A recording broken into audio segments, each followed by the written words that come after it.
So remember, when we're seated, you need to be able to sit on your sitting bones. And if you're using the wall as a guideline, it tells you whether you're sitting forward, whether you're rounded, arching your back. So it's a really good guideline.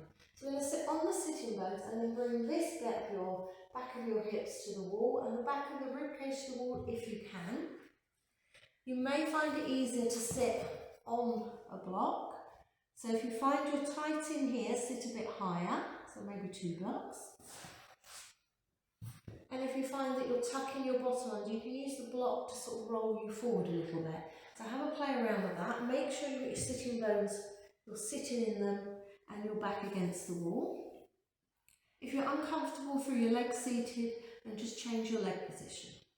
So this is kind of nice against the wall because it tells you what's happening through your spine, through your positioning. So we've got the weight in the sitting bones, we've got the back of the hips against the wall, the back of the rib cage.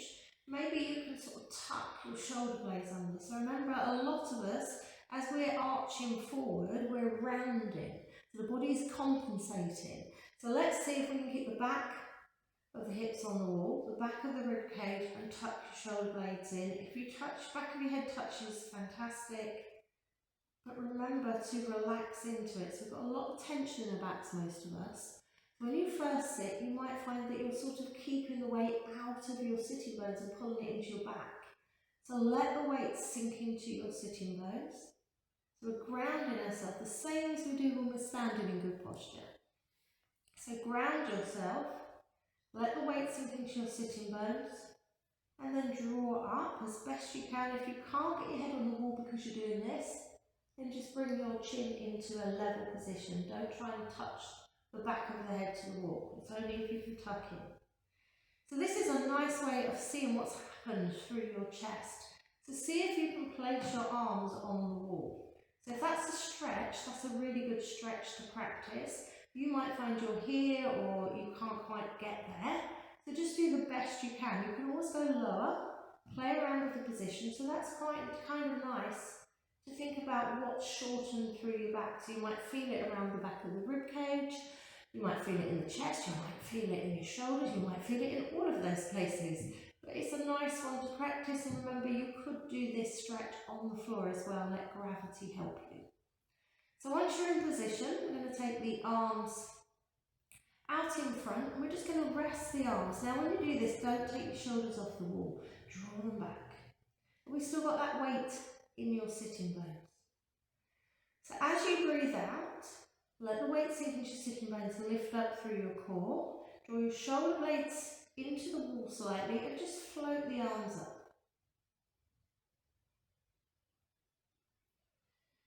Breathing in as you come down and breathing out as your arms go up.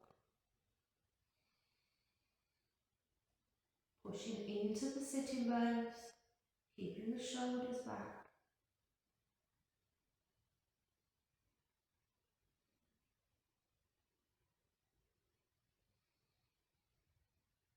Keeping that core working if you need to. So the core here is more about posture. Yeah, because we've got a little bit of support here, we're sitting on the floor. So although that looks like an arm exercise, that is really testing your posture. If you're someone who comes forward a lot when you stand, this is a really good exercise for strengthening around the back into the core, but also for moving things that perhaps aren't normally in such a good position. So you're moving your arms, you're moving through the tissue, and perhaps you're normally more in that position, that forward position. So we're going to do a couple more of those. We're going to add to these. So pushing into the sitting bones, shoulders back, chin tucked in. As you breathe out, lift up through your core, float your arms. Take a breath in, rotate your whole arm and draw your shoulder blades in towards each other a bit, into the wall. And as you breathe out, draw your shoulder blades together. And relax down, take a breath in. As you breathe out, float the arms, so keep the shoulders back, stay against the wall, keep the weight in the sitting bones. Breathe in, rotate your arms, draw your shoulder blades together a little bit, and pull them as you breathe out. in, breath out. Remember, it's all about positioning. Keep the weight in your sitting bones. It will really help you, ground you, and it will take that lower back closer to the wall for you. Lift up through your core. Rotate. So this looks very, very easy. Draw your shoulder blades together, but you may really be feeling that. And if you get uncomfortable, come off the wall, have a little move around, and come back into position and do a few more. So we're going to come into the roll down now. Against the wall, this is very strict, but this is very much about working through the neck and just into the top part of the back. So we're just trying to get that lovely segmental control and work on the posture again, keeping that chin in. So rather than just coming forward, remember your chin goes in and it's the crown of the head that's coming over. So push into your sitting bones nice and long. Engage your core if it helps your positioning. Tuck your chin in and pull the crown of the head over. Now if it feels a little bit tight or jerky, that is absolutely fine. We are working to improve it, so we don't need it to be perfect first time. Now don't go too far. Take a breath, push into your sitting bones, and as you breathe out, push backwards. So the last bone you move goes back, and then the next one, and the next, and the next, and the next, and the next, until you come back up. So it's not just a loose roll down and a loose roll up. By all means do some of those as a warm-up. If you think, oh, my back's tight, just do a few general ones. But remember, general movement is what you normally do. So if you keep doing what you normally do, you're not going to change anything, are you? So we need to, from that general movement, then come into more precise. So as soon as you pull the chin in and move, you've moved one bone, one joint, and just work down through those joints in the neck. If you get to a tight bit, so often this bit at the bottom of the neck, just come back up and come back down.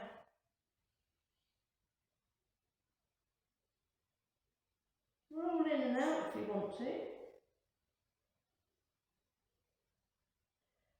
Push into those sitting bones, come back up. So this really is a stretch of the tissue through the back of the body. So what we're trying to do is not collapse forward, because that's compressing. We want to be very, very long, even as we're rolling over.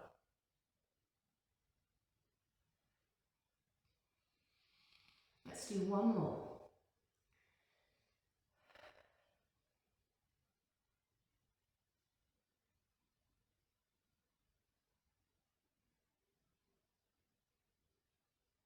Push into the sitting bone and uncurl back up. Now while we're here, we're going to practice our ab prep. So people find this very difficult on the floor. So this is our version of a sit-up, remember? And what's difficult on the floor is that you're working against gravity. So if you're laying flat, you're pulling your ribcage to curl your upper body, you're working against gravity to lift your upper body, your head, shoulders off the ground. So that makes people actively try and push with their head. So we don't want to do that. What we want to do is get the abs to take the weight of the upper body. So if you do it seated, it does seem a little bit odd because people want to sort of come forward. But remember, that's compressing, you don't want to collapse. So if you imagine lengthening up, really lengthening, pushing into your sitting bones, relax your legs, lengthen, get the weight of the sitting bones so the lower back doesn't come off the wall. And then to keep everything, not like we've just been doing, but keep it locked now. And then as you breathe out, lift up through your core and try to pull the rib cage down. And relax back. So this is what we do on the floor in ab prep. So this is maybe a little bit easier. So I don't want to push on my hands, don't want to push on my legs, keep the weight in the sitting bones, pull up really nice and tall, engage here. So engage your core and then pull rib cage down. And you see my upper body is all locked together. So it doesn't move your hips. So this is kind of nice perhaps to practice if you find it ab prep difficult, but obviously we will practice that in a moment. We're going to come away now from the wall and we're going to just change our leg position if they're crossed.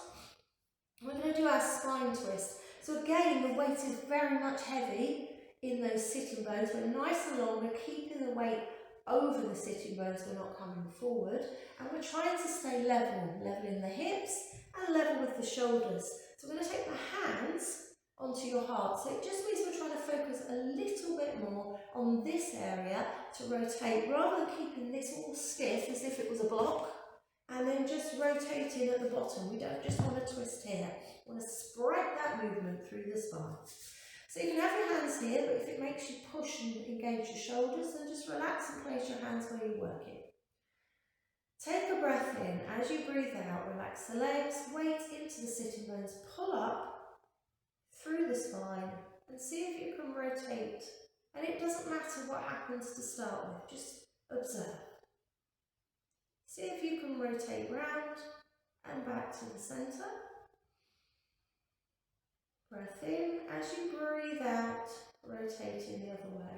But see how slowly I'm doing this. If you move fast, what our body tends to do is use the patterns of movement that we have. And that means you're going to do what you always do. So if you do it quickly, you might find you twist much more lower down. You will have the joints that you always use for twisting that will do the rotation for you. Let's see if we can get a few others moving. Some that aren't so keen perhaps.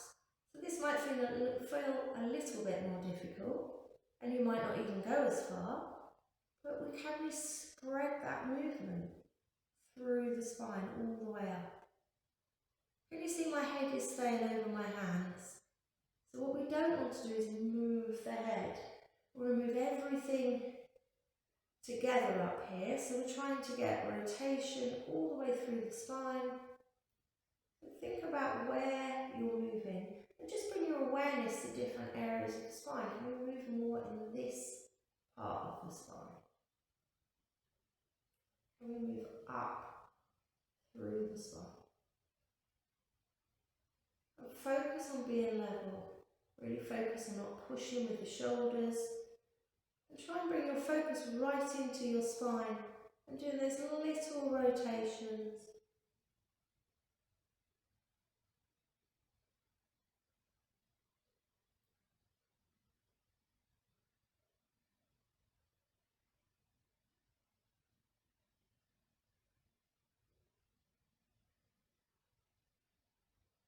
But practice that. Practice the good movement.